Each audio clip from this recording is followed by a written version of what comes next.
Hello YouTube, my name is Cyberzan, and today I wanted to talk to you about fake people and digital skinwalkers. On the internet, there are obviously lots of fake people, and with today's video, I'm not talking about all the fake people on the internet. Most of the fake people that you see on the internet are just simply sock puppet accounts. Maybe they boost comment section engagement, maybe they need you to see some scammer boobies. But what happens when fake people are much more than that? What happens when they have more serious motives? That's when I call them digital skinwalkers. They're fake accounts or fake people that do their best to be human, to be legitimate. And it's even deeper than just fake accounts. It's fake identities, stolen identities, carefully inserted lies about education and credentials, rewriting history to trick people into thinking that you exist and are relevant when you're not. It's snake oil salesmen, fake doctors. It's marketing and product placement with fake celebrities. It's all stupid, dumb, and dangerous. Now, in today's video, I have a list of people and general groups / instances of these digital skinwalkers who range from literal fake celebrities to literal cult-operated disinformation weapons. I'm not even kidding you. This list is also in no particular order. Some of these digital skinwalkers are pretty extreme if you didn't know about it, and I hope you enjoy the list. Egon Cholakian. By the time I'm done explaining this man, I hope you have chills. I already have an entire video exposing so much stuff about this guy, so I suggest you go check that out after this video. Egon Cholakian is probably one of the most complex and disturbing digital skinwalkers on the internet. Egon is both a real person and a fake person. Let me explain. So basically, to sum it up, he is a charlatan who appears to have sold or given his likeness to a cult to be used for some pretty sinister things. He's not just a scam artist, he is a literal disinformation weapon tied directly to a European cult called Alatra. And Alatra really likes to peddle climate crisis disinformation. And when I say cult, it is an actual cult, like Anunnaki worship type of cult. Egon likes to present himself as a highly credentialed academic and super professional person. You can Google this guy and get all sorts of super serious results, from news articles to research papers. His websites and social media accounts are filled with buzzwords and serious sounding jargon. There are videos of him giving speeches, which could be the real Egon or it could be fake, but most of the time when you see Egon, it's pictures of him interacting with serious big name people, and all these images of him engaging with these big name people are all fake. They're AI generated.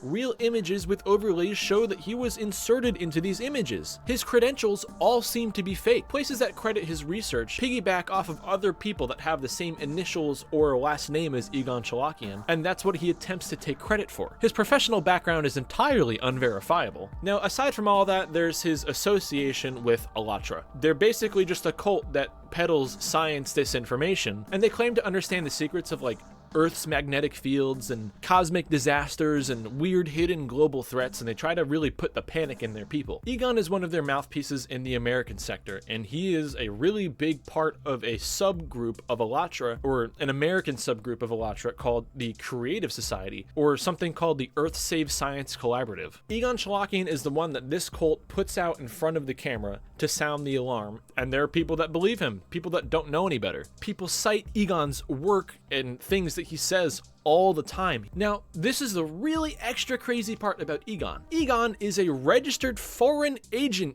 in the United States. Just like every other FARA registration, his are public. Alatra International Public Movement was formally registered in Ukraine in 2014 and deemed an association dedicated to addressing the geophysical impact of climate change upon the planet Earth, with an extensive educated membership initially based in the Ukraine, Russia, and Greater Balkan arena, now extended internationally. In 2023, the Russian government, through the Moscow Patriarchate, officially designated this foreign principle, Alatra International Public Movement, as a religious cult. He is getting paid, and his foreign principle is Alatra. In Europe, the Ukrainian government would raid Alatra hideouts, and in some investigations, they even discovered that Alatra pushes out MAGA propaganda. When I did my original Egon Cholakian video, me and my research squad, we got down to some super serious, personal, nitty-gritty details of the locations and some of the members of Alatra. I really can't share much of that on YouTube, but what I can share with you is Egon likely isn't and never has been associated with any of the addresses that have been listed on the FARA application. I could literally go on about this forever, and this could totally be a 45-minute segment in a video that's not even meant to be 45 minutes long, but I'm gonna stop the Egon segment here so we can move on. I think that you should just go watch my other video, because this is probably one of the most insane digital skinwalkers that exists. Lil Miquela. Lil Miquela?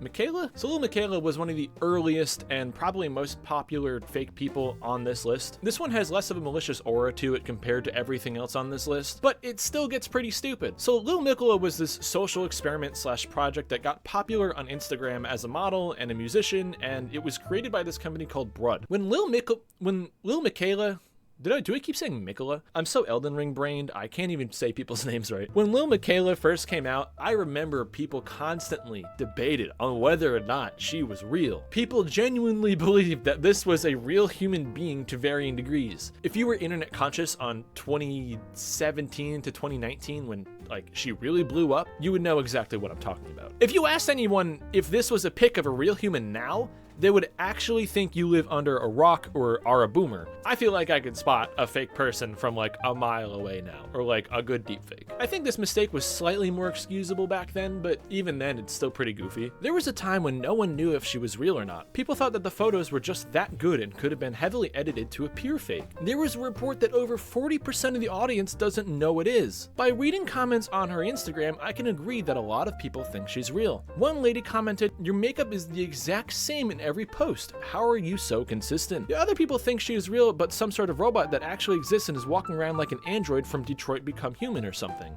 No one seems to realize it's CGI, or at least they aren't commenting. And the thing about Lil Miquela is not only did she look kind of convincing to some of those people that didn't know any better, she acted pretty human. Her creators kind of just managed her like a brand because that's exactly what she was. Now the stupid part about Lil Miquela were the controversies, like posting this image and then deleting it right away, then uploading it again, but replacing the people on the left with seemingly CGI versions of them and then drastically lightening the person's skin here. That didn't go over so well. There was also the time in 2019 where Miquela claimed she was sexually assaulted in a rideshare. I don't know why anybody even considered doing this, let alone giving this the green light. Why would you make that a part of this character's story? Fake trauma for the sake of content and audience relatability is mega fucking cringe. Especially when the character is a brand deal powerhouse. Doesn't it seem kind of not okay? Velvet Sundown. Yeah, this is just a straight up AI band. They have way too many monthly listeners on Spotify, and they seem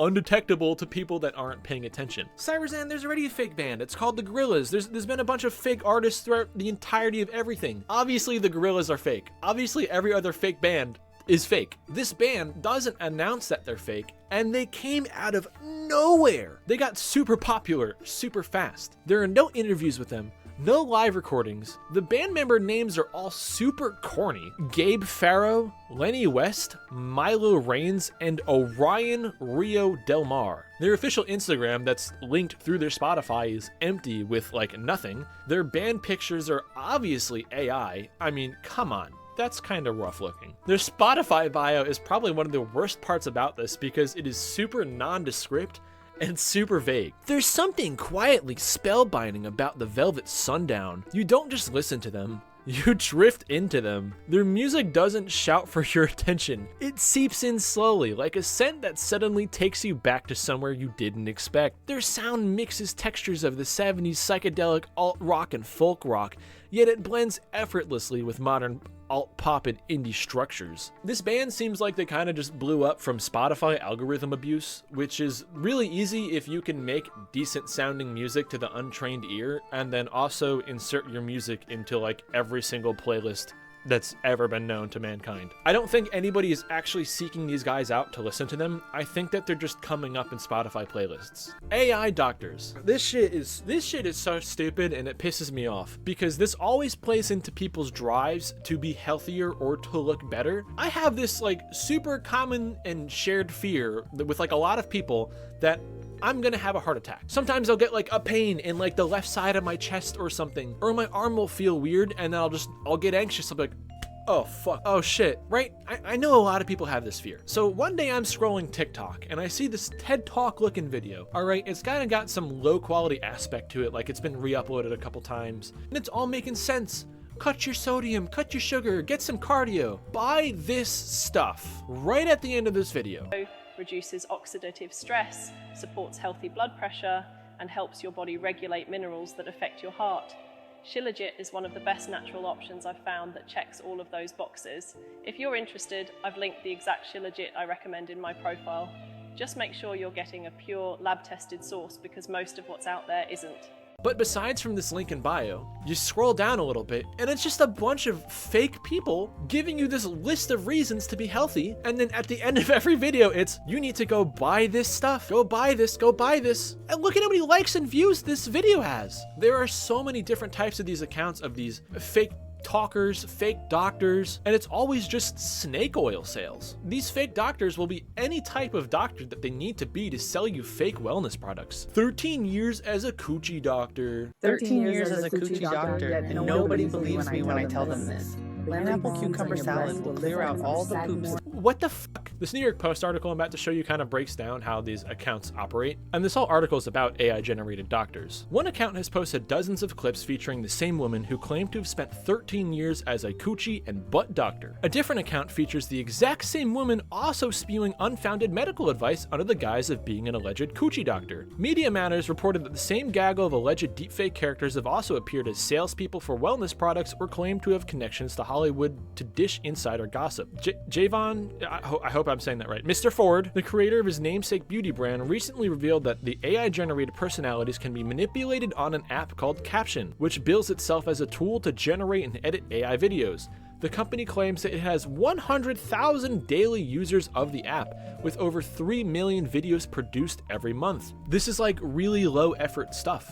And yet again, it's so efficient for so many people. I feel so bad for the people that are manipulated by this shit. Oliver Taylor. When you think about somebody like Egon Cholakian being a fake person and then peddling misinformation, and then you think about something like what Oliver Taylor is, to me, Oliver Taylor's creepier because there's less information about Oliver Taylor. So Oliver Taylor was supposedly a young student journalist from the University of Birmingham. He had strong opinions about global politics, wrote articles, and got his articles published in major news outlets. But it turns out he's entirely fake.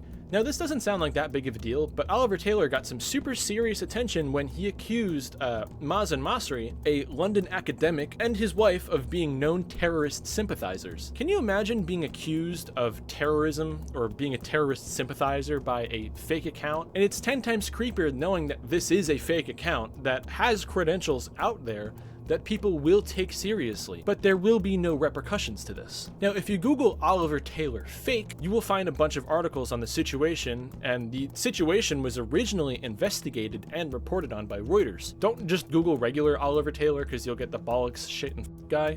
My favorite swear words is bollocks, shit, and fuck. Oliver Taylor, a student at England's University of Birmingham, is a 20-something with brown eyes, light stubble, and a slightly stiff smile. Online profiles describe him as a coffee lover and politics junkie who was raised in a traditional Jewish home. His half-dozen freelance editorials and blog posts reveal an active interest in anti-Semitism and Jewish affairs, with bylines in the Jerusalem Post and Times of Israel. The catch: Oliver Taylor seems to be an elaborate fiction. His university says it has no record of him. He has no obvious online footprint beyond an account on the question and answer site Quora, where he was active for 2 days in March. 2 newspapers that published his work say they have tried and failed to confirm his identity, and experts in deceptive imagery use state-of-the-art forensic analysis programs to determine that Taylor's profile photo is a hyper-realistic forgery, a deepfake. Wow, I couldn't tell. Who is behind Taylor isn't known to Reuters.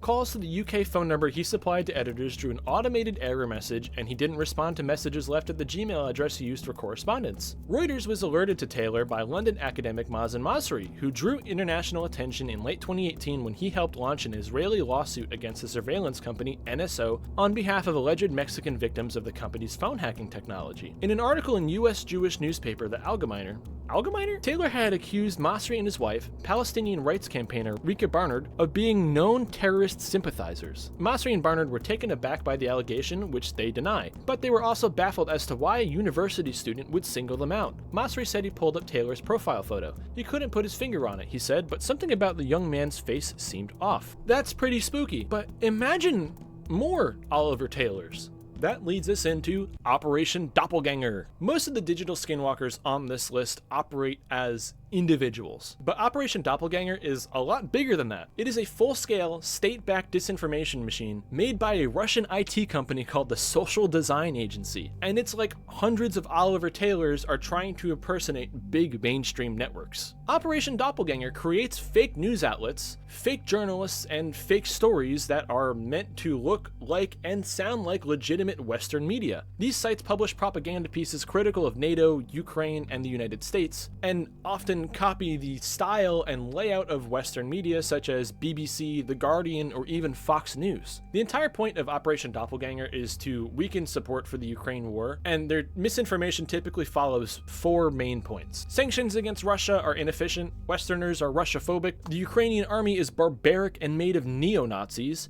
and Ukrainian refugees are a burden on European countries. In the US, Doppelganger has published articles criticizing the LGBTQ rights movement, which has been outlawed in Russia, and raising doubts about the competence of the military. Doppelganger's fake websites push false stories that are critical of Ukrainian President Volodymyr Zelensky, former US President Joe Biden, and the White House's Ukraine policy. Wow, isn't it crazy that a lot of the propaganda that we talked about in this video, and a lot of the misinformation aligns with a certain political party in the United States? In September 2022, the same year that Operation Doppelganger was released, it was uncovered by the EU Disinfo Lab, and in 2024, OpenAI removed a bunch of Operation Doppelganger accounts. But that really doesn't stop them from operating. Olga Loiek.